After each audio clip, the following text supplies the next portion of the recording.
Ran into a buzzsaw today against, I told you Monday defensively that they were pretty stout, and Warren Sapp came out of retirement, but they were good. We didn't execute well enough offensively to muster up. I don't know how many punts we had, way too many 3-and-outs. Offensively, I thought defensively we stood toe-to-toe for a while, gave up a few big plays.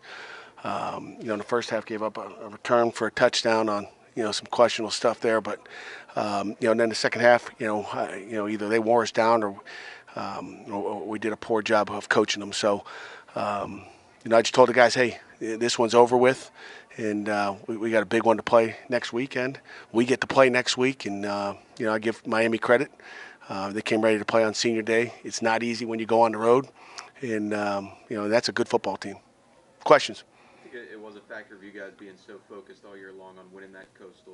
You're locked in week after week to win 4 in a row, and then it's just kind of a natural letdown kind of thing? I don't know. I hate to say that. God, we tried to coach against that all week, and I heard a couple guys afterwards in the locker room say, Coach, some guys are looking past it. It's like, I don't know how you look, if you put the tape on, I don't know how you look past them unless you want to get your tail beat in.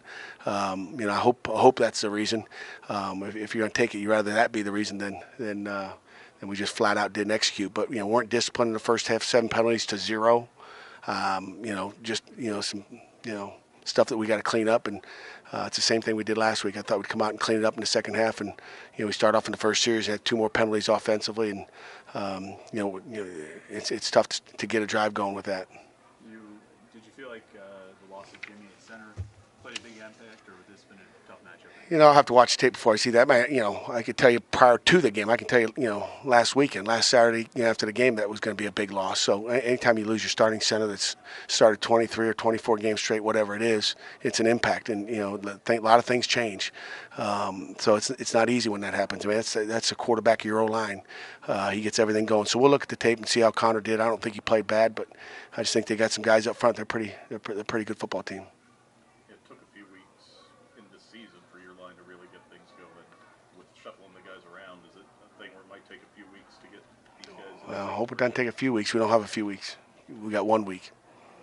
Do you feel like there were still some plays to be made on offense that, for whatever reason, just weren't able to strike with any kind of big play? Yeah, I mean, again, Bandy's a good corner. They did a good job on taking away some of our deep game. But we didn't make some. We had some batted down balls with guys wide open. We had some guys not catch balls when it hits them in our hands in critical third downs. We just didn't make the plays we needed to. And whether it's Kenny pump faking the guys so we can get them up in the air and get the ball completed, whatever it may be, we just got to make more plays and we got to block them better. And that's what it comes down to. How would you evaluate the defensive play? I mean, I guess they would have had to pitch pretty much a perfect game to match that, but they won the turnover battle for you guys.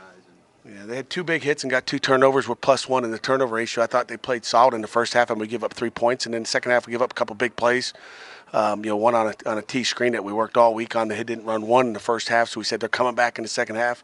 They're a good, very good T screen team, and they lined up in trips, ran exactly what we worked. And Salim's a little late getting there, and they went with a tight split, and you could just see the whole thing coming. You could see the thing coming, from the sideline. But, I don't have to see it coming. The kids got to see it coming and got to make a play. But they hit us 2 plays, and bang, they scored. And Homer's a good player, period. He's a good tailback, and Dallas is good. We knew personnel-wise they're pretty good. Did you think that did you get a chance to look at the potential targeting call, and did you feel like players play, coaches coach, officials officiate. I mean, I thought the officials on the field got it right. I mean, I guess I'm not the replay guy. I don't know what he saw, but I just know head and neck.